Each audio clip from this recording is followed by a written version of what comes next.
नमस्कार भाई सभी साथियों को, मैं रामचंद्र चौधरी आज एक अपने नई सीरीज के साथ इस वीडियो में बात करने वाले हैं बड़ा ही विशेष सेशन की, जहां से आपका ऐसा कोई एग्रीकल्चर का एग्जाम नहीं बना हो कि उनसे इन पॉइंटों के साथ में प्रश्न नहीं पूछा जाता हो।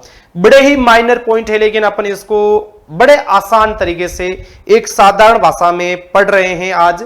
और आज का जो टॉपिक है अपने इसमें गाय के बारे में है। तो देखो, सबसे पहले गाय है। गाय होती कितने प्रकार की?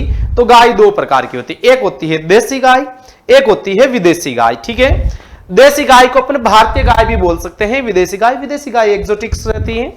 देसी गाय का जो साइंटिफिक नेम रहता है यह रहता है बोस इंडिकस। ठीक है, जबकि जो विदेशी गाय है इसका साइंटिफिक नेम रहता है बोस टारस या बोस टोरस।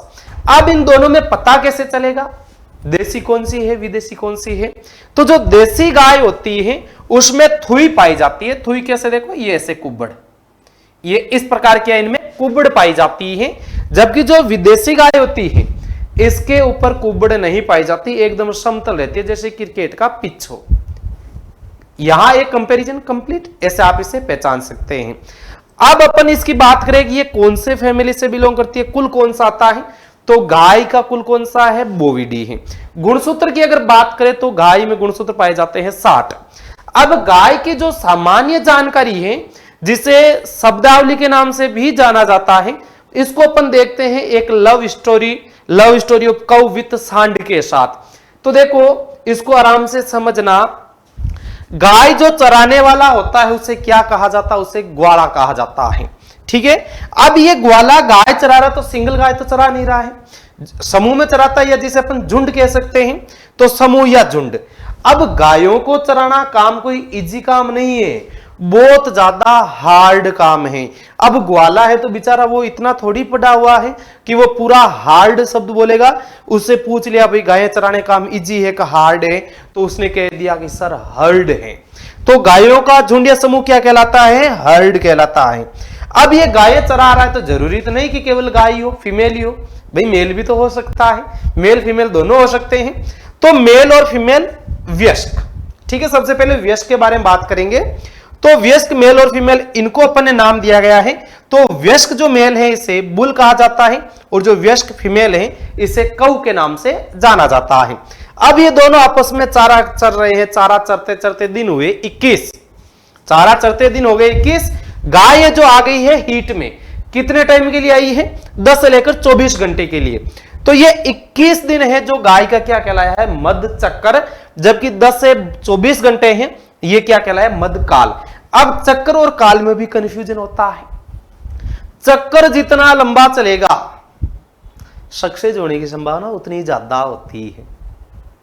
चाहे आप कोई कंपटीशन एग्जाम की तैयारी कर लो, चाहे आप कोई दूसरे तरीके की तैयारी कर लो, जितना लंबा चक्कर चलेगा सक्सेस की संभावना उतनी ज्यादा। काल का क्या? काल बहुत छोटा होता है, अंग्रेजी में कहा जाता है इसे पीरियड। ये एस्ट्रो साइकिल है, ये एस्ट्रस पीरियड है। तो साइकिल क्या है? चक्कर लंबा चलाना है, टाबरो सक्सेस जल्दी हो जाओगे ज्यादा अगर लंबे समय तक पढ़ते रहे तो। अब 10 से लेकर 24 घंटे तक गाय आई है हीट में। अब हीट में आते ही सांड देवता जी को बोला गया, तो उन्होंने बोला समाज का काम है। उन्होंने बोला मुझे वॉलीबॉल बड़ा पसंद है। तो गाय के साथ बातचीत की तो गाय ने बोला भाई मुझे वॉलीबॉल बड़ा पसंद है। और वॉलीबॉल में भी जो सबसे पहले गेम खेलना शुरू करते हैं ना, तो पहला जो शॉट लगाया जाता है उसे सर्विस कहा जाता है। तो गाय ने बोला कि वॉलीबॉल खेलेंगे और सबसे पहला शॉट मैं लगाऊंगी, यानी कि सर्विस मैं शुरू करूंगी। तो सांड देवता ने मेटिंग के रूप में सर्विंग दी। मेटिंग के रूप में क्या दी है? सर्विंग दी है। तो गाय में मेटिंग की क्रिया क्या कहलाई है? सर्विंग। अब यहां वॉलीबॉल खेलने के बाद दिन हो गए 281। एग्जैक्ट दिन नहीं होता, ऐसा नहीं कि 281 दिन होते ही गाय को ब्याना पड़ेगा। नहीं गाय तुझे तो आज ब्याना पड़ेगा, तेरा 281वां दिन है। एग्जैक्ट नहीं होता, 5-7 दिन ऊपर नीचे होता है। तो 280 से लेकर 285 दिन का एक अप्रोक्सीमेट रेंज रहती है। तो 281 दिन हुए और गाय है वो बोलने लगी। क्या बोलने लगी? Calving calving calving. अब ये 281 दिन क्या हो गया? इसका गर्भकाल हो गया। अब ये बोलने लगी काविंग काविंग। तो गाय की ब्याने क्रिया क्या कहलाती है? काविंग कहलाती है। अब जब गाय भी आई है, बहारो फूल बरसाओ, तुम्हारा जो महबूब है 104 नंबर एम्बुलेंस में आया है, क्योंकि डिलीवरी वाली 104 नंबर एम्बुलेंस होती है। तो गाय का जो नवजात है वो क्या कहलाता है? काफ के नाम से जाना जाता है। अब ये आज बच्चा है तो क्या हुआ, कल जवान भी होगा, कल जवान होगा तो परसों वयस्क भी बनेगा। तो जवान नर और जवान मादा, भाई काफ है, नवजात है इसका, अब बछड़ा भी हो सकता है, बछड़ी भी हो सकती है इसमें आगे चल के जवान में। तो जवान नर है, इसके नाम के आगे अपने बुल जोड़ना है, तो बुल काफ। और जो जवान मादा है ये हिप्पर कहलाती है। जवान मादा वही मादा है जिसने अभी तक मेटिंग नहीं की है, गर्भ धारण नहीं किया है, तब तक ही वो हिप्पर है। जैसे ही वो मेटिंग कर लेगी, गर्भ धारण कर देगी, संतानोत्पत्ति कर लेगी, तो वो किस में कन्वर्ट हो जाएगी? कौ में। यहां से प्रश्न आया हुआ है हिप्पर का, शायद 2021 कृषि प्रेक्षक में, कि हिप्पर क्या है। अब ये जवान हो गए तो इसके बाद में दिन हो गए 60 से लेकर 90 दिन। 60 से लेकर 90 दिन हुए, गाय वापस बोलने लगी। क्या बोलने लगी? Blowing blowing blowing. अब ये 60 से 90 दिन का जो पीरियड है इसे सर्विस पीरियड कहा जाता है। सर्विस पीरियड को अगर अपन साधारण भाषा में देखें तो इसे खाली पेट के नाम से जाना जाता है। खाली पेट कहा जाए तो गाय के पेट में किसी प्रकार कोई बछड़ा वगैरह नहीं है, तो वह सर्विस पीरियड कहलाता है।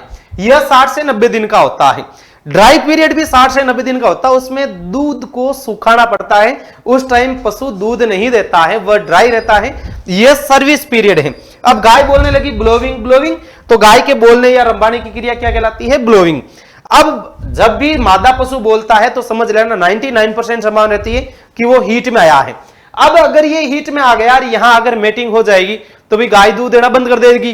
तो क्या है कि ग्वाला ने भी थोड़ी बहुत पशुपालन मेरे से पढ़ रखी थी, कि जब ये पढ़ता था तो इसके माइंड में आया, यार रामचंद्र सर ने कहा तो था कि अगर पशु ब्याया तुरंत वापस हीट में आ जाए 60-90 दिन में तो जल्दी से मीटिंग नहीं करवानी, दूध सूख जाएगा। इसलिए इसने सोचा कि एक दो अपन इसको महीने आगे बढ़ाएं।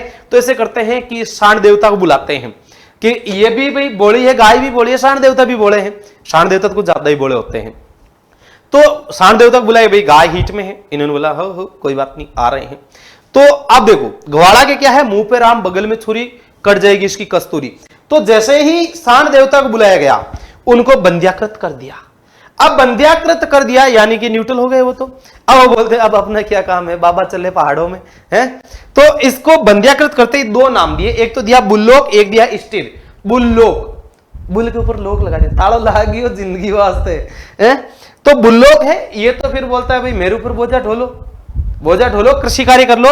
स्टिर वाला होता है ये, तो बोलता है मेरा चैन वैन सब उजड़ा, जालिम नजर हटा। ऐसी जालिम नजर हटी गया है ना, ये मांस के लिए। अब जब बंध्याकृत हो गया, गाय में मेटिंग हुई नहीं, गाय दूध देगी बराबर 305 दिन।